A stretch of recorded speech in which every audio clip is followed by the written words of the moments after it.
naging tanong sa ibang mga groups na itong Samurai 155, Chong, ano bang sukat na suspension para sa likod? Kasi ang taas nung sa akin eh. So typical na problema yan ng ibang mga kapwa natin na rider na Pilipino na naglalaro ang height sa 5 flat, 5'1", 5'2", 5'3", 5'4". So si Samurai kasi medyo mataas ang ground clearance, which is very good yan para sa mga maliliit na baha at konting lubak.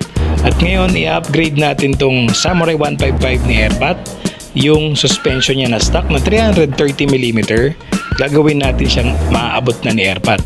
So panoorin nyo itong vlog para makita nyo at malaman nyo kung ano bang compatible na suspension or rear shock absorber para kay Samurai 155. Ano ba ang size at ano din ba ang magandang brand or pang anong motor ba ang compatible para sa Samurai 155i ng Mitsukoshi.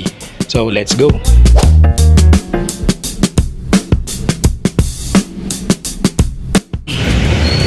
Yun, dito tayo ngayon sa Mitsukoshi dealership sa San Jose del Monte, Bulacan, Gaya-Gaya, para papalitan yung stock na suspension ni Airpat kasi mataas masyado, 330mm. Nahihirapan siya kasi padaus-dos. So papa-install natin siya dito sa Mitsukoshi para ganito na yung tsura niya, pababa na. Yan.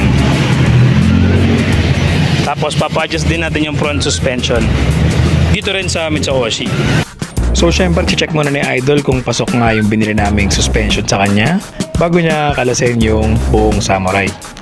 Yan, tapos share ko din sa inyo kung magkano ba yung binayaran or kung meron bang babayaran at magkano ba yung shock na binili namin.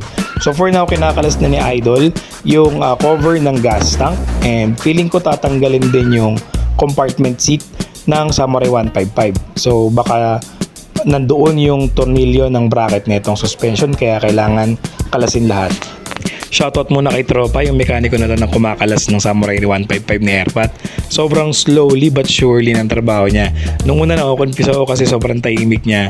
Tapos nakakaya magtanong kasi syempre marami akong gustong itanong para sa mga parts availability. Pero yung pala nakafocus lang talaga siya kasi parang kabisado niya itong Samurai 155. Sa bagay, mekaniko nga naman siya ng Mitsukoshi kaya kabisado niya. Pero shoutout pa rin sa'yo, bossing. Napakalupit mo at napaka-slowly but surely ng galaw mo.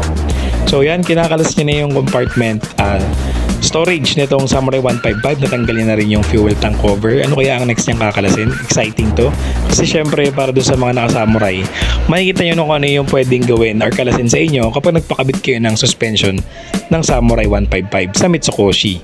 Ayun, so nakalas niya na yung seat compartment. Ayan. So wow, ang linis pa rin ng makina ni Airpat oh. Yan ang makina ng Samurai 155i. Yan, marami na kami na biyahe ni Airpat. Nagdinggalan na kami, nagpangasinan na kami sa Manawag Church. Ayan, so far so good pa naman. 3 months na itong Samurai 155 ni Airpat. Wala pa tayong pinapalitan except sa upuan, tsaka ito yung suspension. So yan yung kanyang makina.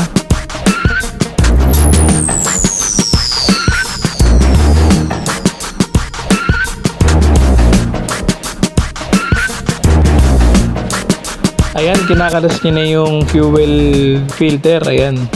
Oo nga. So malamang kakalasin nga yung fuel pump nito or yung fuel tank. Siyempre, sama-sama na yan Yung fuel tank kakalasin din pag nagpakabit ka or nag-upgrade ka ng suspension ng Samurai 155. Yun na yung fuel tank, kinalas na ni Idol. Pati yung coolant, kinalas din niya. Yan. Yun. So para madukot niya yung mismong tornilyo ng suspension or rear suspension. Swabing-swabe nga naman, napakalinis niya magkalas, 'di ba?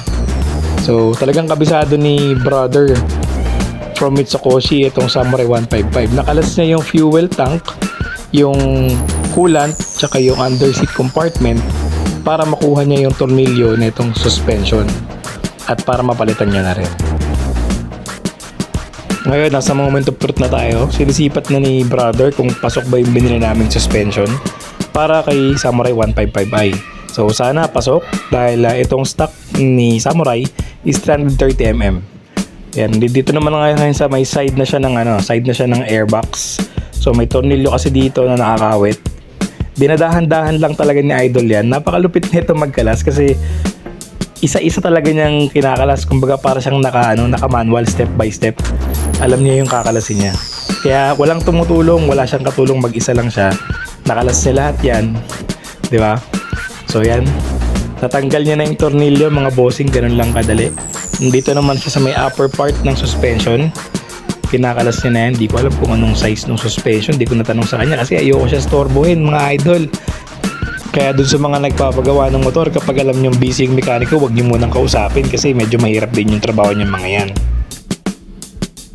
Yun na nga, at susungkitin niya na yung stock na suspension or rear shock absorber ni Samurai para lumabas na at mapalitan na siya ng bagong suspension.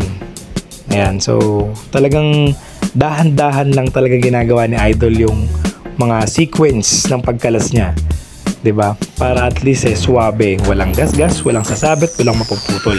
Meron din pala siyang tinanggal na tornilyo diyan sa airbox. So para magalaw-galaw. Hindi niya lang ata finally remove yung airbox. May mga tinanggal siyang tornilyo sa baba para maigalaw lang niya. Ayan. So tinatanggal niya na paunti-unti yung suspension. Ayan na, malapit na matanggal. Ayan na, basic, napaka-basic. Nakalas na, sukatin na natin. Ayan na. Hawak na ni Idol yung bago nating suspension. Tinitignan niya kung adjustable. So yung nabili pala namin mga bossing is adjustable preload. So na-adjust naman siya depende sa trip ng rider. Kaya not bad na rin to. Nabili naming suspension. So check natin kung napaka-basic lang din ikabit. Yan. So papasok niya lang yan dun sa pinaka pinagtanggalan ng stock. Medyo tinitignan ko kung pasok kasi yung tornilyo baka iba, kailangan mas mahaba. Yan. Na-i-shoot naman niya at compatible naman tong shock na to doon sa ibabaw na lock ng suspension. Very good, wala tayong biniling tornilyo sa kanila. Ngayon sa baba naman siya, kinakabit niya na yung nuts and bolts sa baba, sa lower part ng suspension kung nasan yung adjustable part ng suspension na binili namin. So kulay white na tsambahan namin, sakto din naman yung kulay kasi puti yung motor ni Airpat. Yan, kakabit niya na yan mga idol, napakasimple lang, walang tumulong sa kanya. Parang mas mabilis pa ata yung pagkakabit nitong suspension kaysa dun sa pagkalas ng lahat. Yan, sinisikipan lang ni Idol mga bossing. So habang sinisikipan yan, don't forget to subscribe and like my channel, Vlog ni Kosa, for more scooter updates. And kung naka-Samurai ka at ATR 160, may enjoy mo tong aking page na Vlog ni Kosa. Meron din tayong Facebook page mga idol, Vlog ni Kosa. Follow mo na din yun mga tol. At yun na nga, nadali na. Masikipan na ni Idol ang suspension. Wala tayong biniling tornilyo, all stock ang ginamit na tornilyo sa suspension natin. So it means compatible po yung shock na nabili namin at plug and play. Yun. So marami lang kinalas at kabisado naman ng nagkalas dahil sa Mitsukoshi tayo mismo nagpakalas or nagpa-install. Yan, sinisikipan lang yung upper part ng maigi. Then ito yung lower part, chinecheck ko. Fit naman, wala namang tumutunog at nasikipan namang maigi. Hindi rin tumatama sa gulong mga idol. Mukha lang tumatama yan pero hindi. Sa camera lang yan. Pero saktong-sakto at compatible. Ayan, maganda na. Enjoy na ni Airpat at abot niya na yung scooter na Samurai 155. So, syempre, check natin to habang tumatakbo para malaman natin kung komportable. Makikita naman natin yan.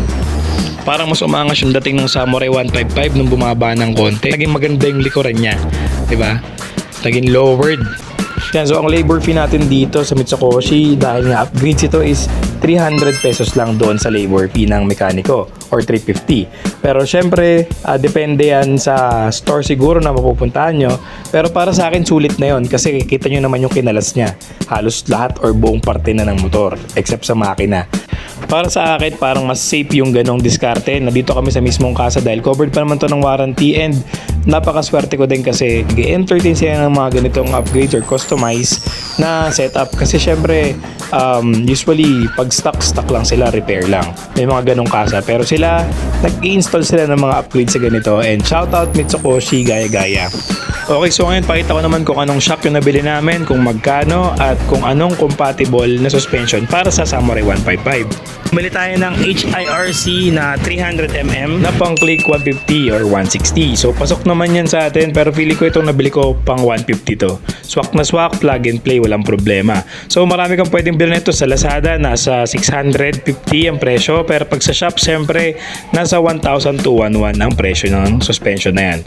Not bad pa rin dahil nga HIRC naman yung brand niyan. May mga nakikita rin ako CBT brand ng HIRC and so far so good. Tignan natin ang performance habang dinadrive ni Airpat yung motor. Let's go!